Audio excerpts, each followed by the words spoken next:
ఇన్నేళ్లుగా నేను వెతుకుతున్న ఆ మగాడి కోసం నా అన్వేషణ అతన్ని పొందాలనే కోరిక ఇంకా తీరలేదు భృగోదర్. క్షమించండి రాకుమారి, కానీ ధర్మపురి మరణ సమరంలో మీ కోరిక నెరవేరొచ్చు.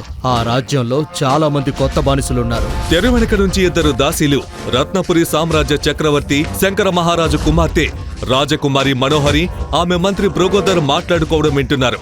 అప్పుడే ఒక దాసి ఇలా అడిగింది, అసలు ఈ రాజకుమారి ఏ మగాడి కోసం వెతుకుతోంది? ఇంతకీ ఆమెకు తీరని కోరిక ఏంటి నీకు తెలుసా? దాని గురించి మనం నోటితో కూడా వర్ణించలేము. రాజకుమారికైతే మగవాళ్లను బానిసలుగా చేసుకోవటం సరదా. ఆ తర్వాత వారి మధ్య మరణ సమరం పెడుతుంది తను. కానీ గెలిచిన వాణ్ణి ఏం చేస్తుందో మాత్రం ఇప్పటి వరకు ఎవరికీ తెలీదు. ఓరి దేవుడా, అంటే రేపు మళ్ళీ వందలాది మంది మహిళల పాపిట సింధూరు చెరిగిపోతుందన్నమాట. ఎంతమంది తల్లులకు కడుపు కోత మిగులుతుందో ఏమో. ఏం చేస్తాం చెల్లి, మన పేదల బతుకు ఇంతే కదా. తెల్లారి ఉదయం ధర్మపురి రాజ్యంలో భాగమైన సుందర్ నగర్లో మరణ సమరం ప్రకటించారు. వినండి వినండి వినండి, మన సుందర్ నగరంలో మరణ సమరం నిర్వహించబడుతోంది. రాజకుమారి మనోహరి కూడా ఈ కార్యక్రమానికి వస్తున్నారహో.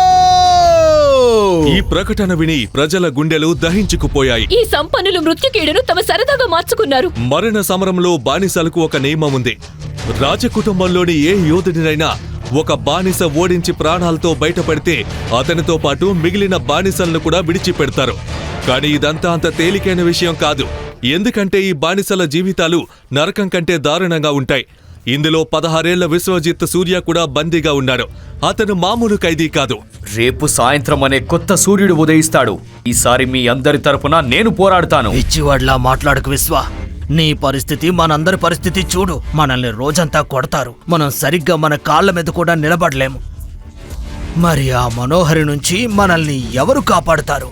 ఇప్పుడు మనోహరి వచ్చినా యముడు వచ్చినా రేపు నేనిక్కడి నుండి బయటపడి తీరుతాను. అసలు బలహీనమైన విశ్వరాజ కుటుంబం రాజకుమారి మనోహరి యొక్క శక్తివంతమైన యోధులతో ఎలా పోరాడగలడు?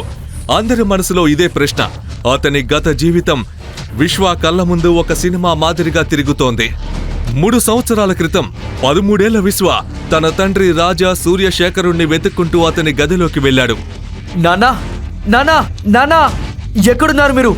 అప్పుడే అతని చూపు ఆ చీకటి గదిలో ఒక మూలన ఉన్న ఒక పెద్ద కుర్చీపై పడింది. అతను కుర్చీ దగ్గరకు వెళ్లి తన తండ్రి ముఖాన్ని చూసి బాధతో భయంతో అరిచాడు. నానా, మీకేమైంది?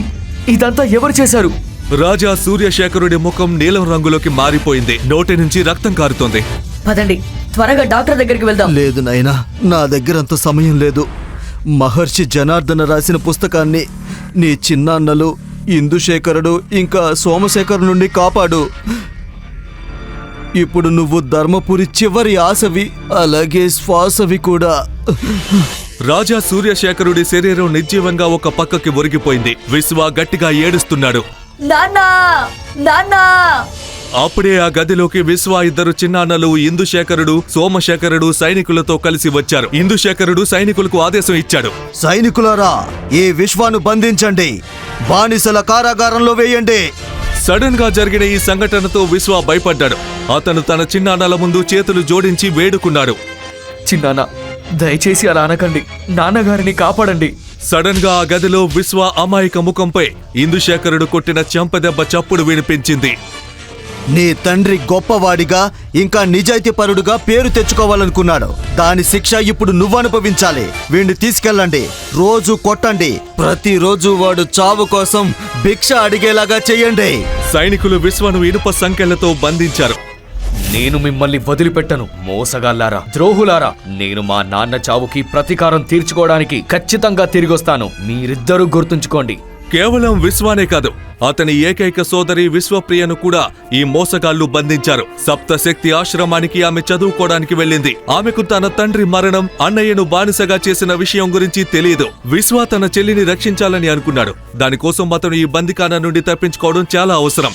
అందుకే అందరూ నిద్రపోయిన తర్వాత విశ్వ రహస్యంగా తన తండ్రి ఇచ్చిన పుస్తకాన్ని తీసి చదవడం మొదలుపెట్టాడు. కానీ చాలాసేపు చదివినా ఆ మంత్రాల రహస్యం అతను అర్థం చేసుకోలేకపోయాడు.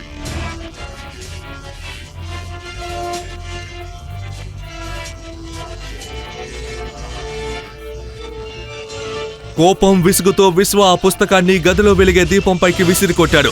పుస్తకం పేజీలు మంటల్లో కాలిపోతున్నాయి. విశ్వ బతకడానికి ఉన్న చివరి ఆశ కూడా అతని కళ్ళ ముందు బూడిదైపోతుంది. అప్పుడే సడన్ గా ఆ కాలుతున్న పేజీల మధ్య నుంచి ఒక బంగారు కాంతి మెరిసింది. అది చూసి విశ్వ వణికిపోయాడు. ఇది ఈ బంగారు పేజీ ఎక్కడి నుండి వచ్చింది? దీన్ని నేను 100 సార్లు చదివాను. అప్పుడు ఇది నాకు ఎందుకు కనిపించలేదు? ఆ బంగారు పేజీపై పురాతన అతీంద్రియ భాషలో కొన్ని వింత గుర్తులు ఉన్నాయి. ప్రతి గుర్తు ఒక మంత్రం.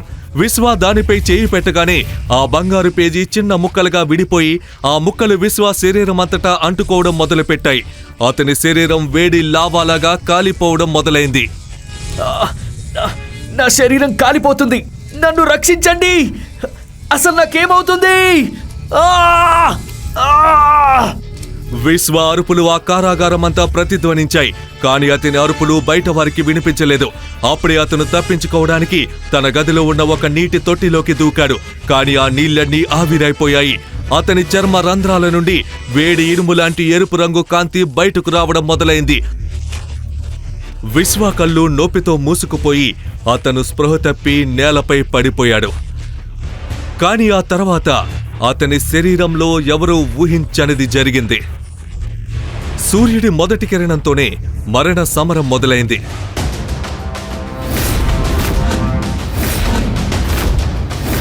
కారాగారంలో విశ్వ శరీరం మొత్తం వేడి లావాలాగా కాలిపోతుంది. అటువైపు మైదానంలో ఒక్కొక్కరిగా బానిసలు చంపబడుతున్నారు. అదే సమయంలో విశ్వ బండరాళ్లను గుద్ది తన వేడిని తగ్గించుకోవడానికి ప్రయత్నిస్తున్నాడు. మధ్యాహ్నం వరకు శవాల కుప్పలు పేరుకుపోయాయి. ఒకవైపు ధనవంతులు విజయోత్సవాలు జరుపుకుంటున్నారు.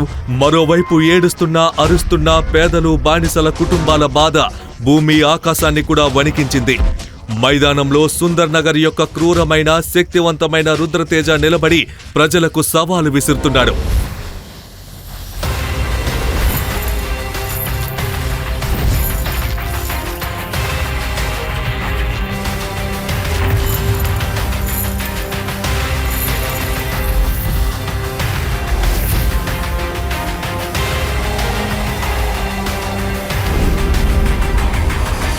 అప్పుడే విశ్వ మైదానంలోకి అడుగుపెట్టాడు.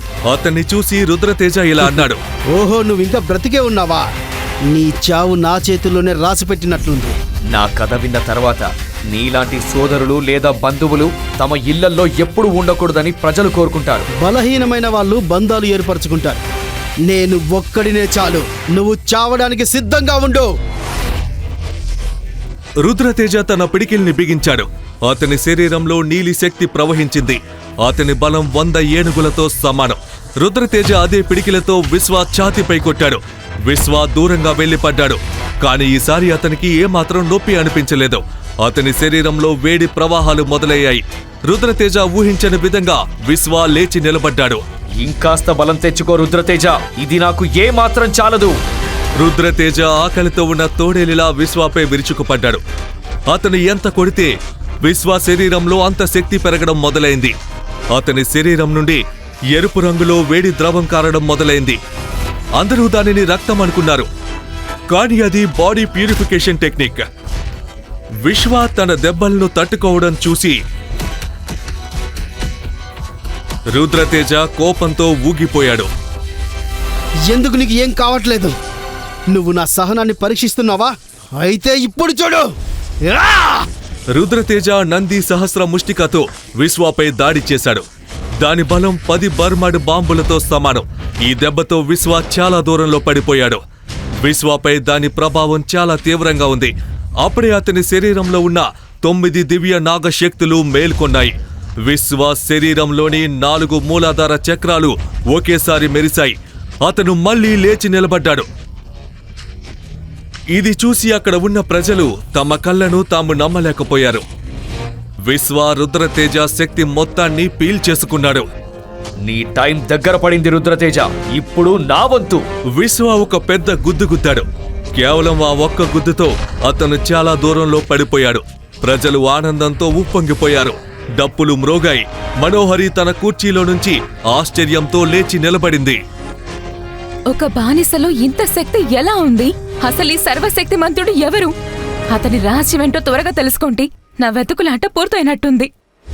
మనోహరి ప్రత్యేక మంత్రి భృగోదర్ విశ్వ కథ చెప్పినప్పుడు మనోహరి కాళ్ల కింద భూమి కంపించినట్లు అయింది. అంటే నన్ను ఇంత మోసం చేస్తారా? నేను వీళ్ళని ఊరికే వదిలిపెట్టను. అప్పుడే విశ్వ మైదానంలో అరుస్తూ రాజా ఇందుశేఖరుడితో మాట్లాడుతున్నాడు. మరణ సమరం నిబంధనల ప్రకారం నేను గెలిచాను. ఇప్పుడు మీరు నన్ను ఈ బానిసలందరినీ విడిచిపెట్టాలి. రుద్రతేజ ఓటమిని అతని తండ్రి ఇందుశేఖరుడు, చిన్నాన్న సోమశేఖరుడు తట్టుకోలేకపోయారు. ఇందుశేఖరుడు గాయపడిన పాములా కోపంతో ఊగిపోతున్నాడు. అతను అంత సులభంగా విశ్వను వదిలిపెట్టేవాడు కాదు. అది అంత తేలిక కాదు విశ్వ. నిన్ను స్వేచ్ఛగా వదిలిపెట్టి నా ఇన్ని సంవత్సరాల శ్రమను నేను వృధా చేసుకోలేను. మైదానంలో మళ్లీ మరణం లాంటి నిశ్శబ్దం అలుముకుంది. ఇందుశేఖరుడు తన చేతిని ఊపాడు. నీలి మెరుపు కత్తులు గాలిలో తిరుగుతూ విశ్వాని చుట్టుముట్టాయి. విశ్వకు తనకు ఇందుశేఖరుడిని ఎదుర్కొనే శక్తి లేదని తెలుసు. ఇందుశేఖరుడు మెరుపు వేగంతో విశ్వ వైపు పరిగెత్తాడు. విశ్వ తన మరణాన్ని కళ్ళ ముందు చూస్తున్నాడు. అప్పుడే ఓ గంభీరమైన స్వరం వినిపించింది. అక్కడే ఆగిపోండి మహారాజా ఇందుశేఖర, అతన్ని వదిలిపెట్టేయండి. ఇందుశేఖరుడి అడుగులు అక్కడే ఆగిపోయాయి. ఇలా చూడండి మనోహరి, మీరు ఎవరిని కాపాడాలని చూస్తున్నారో నాకు తెలుసు. మరణశిక్ష పడిన ఒక ద్రోహి కొడుకుని, ఒక బానిసని. మీకు అర్థమవుతుందా? మీకు గుర్తుందా? మీరు నాకు ఒక మాట ఇచ్చారు. ఆ మాటకు బదులుగా నేను ఇతని జీవితాన్ని దానం చేయమని అడుగుతున్నాను. ఇందుశేఖరుడు కోపంతో తన కత్తిని విసిరికొట్టాడు. సమ్రాట్ శంకర్ మహారాజ్ కుమార్తె మాటను తోసిపుచ్చే ధైర్యం ఇందుశేఖరుడికి లేదు. విశ్వతో పాటు మిగిలిన బానిసల సంఖ్యలు కూడా తెరిచివేయబడ్డాయి. వారందరూ స్వేచ్ఛగా అఖాడా నుంచి బయటకు వెళ్లారు. ప్రజలు సంతోషంలో సంబరాలు జరుపుకుంటున్నారు. మనోహరిని చూసి విశ్వ ఇలా అన్నాడు. ధన్యవాదాలు రాకుమారి. నేను మీ రుణం ఒక రోజు తప్పకుండా తీర్చుకుంటాను. ఆ రోజు ఈ రోజే వస్తుంది విశ్వజిత్ సూర్య.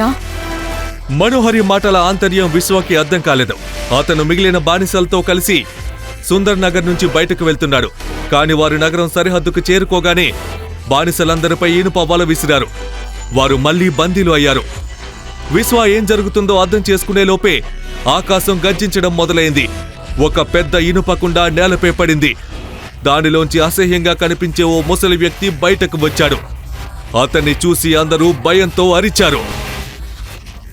ఎవరు నువ్వు? ఎవరు నువ్వు? నేను నీ మరణాన్ని, అఘోరాని. అఘోరా విశ్వాని తన కుండలోకి పంపించి తన వీపుపై ఆ కుండను మోసుకుంటూ అక్కడి నుంచి పారిపోయాడు. అందరి ముఖాలు మరణ భయంతో తెల్లబడిపోయాయి. అసలు ఆ అఘోరా ఎవరు? విశ్వను ఎక్కడికి తీసుకెళ్లాడు? అతన్ని ఎవరు పంపించారు? ఇప్పుడు అతను విశ్వాని ఏం చేయబోతున్నాడు? ఇది మనోహరి వేసిన ప్లానా, లేక వేరే ఎవరైనా కుట్ర చేశారా? విశ్వ తన రాజ్యాన్ని, తన చెల్లిని ఎలా కాపాడుకోగలడు? తన తండ్రి మరణానికి ప్రతీకారం తీర్చుకోగలడా? ఈ ప్రశ్నలకు సమాధానాలు తెలుసుకోవాలంటే నెక్స్ట్ ఎపిసోడ్ వినాల్సిందే. క్రింద ఇచ్చిన లింక్ ని క్లిక్ చేసి పాకెట్ ఎఫ్ఎం యాప్ ని ఇన్స్టాల్ చేసుకోండి. Stay tune to pocket FM.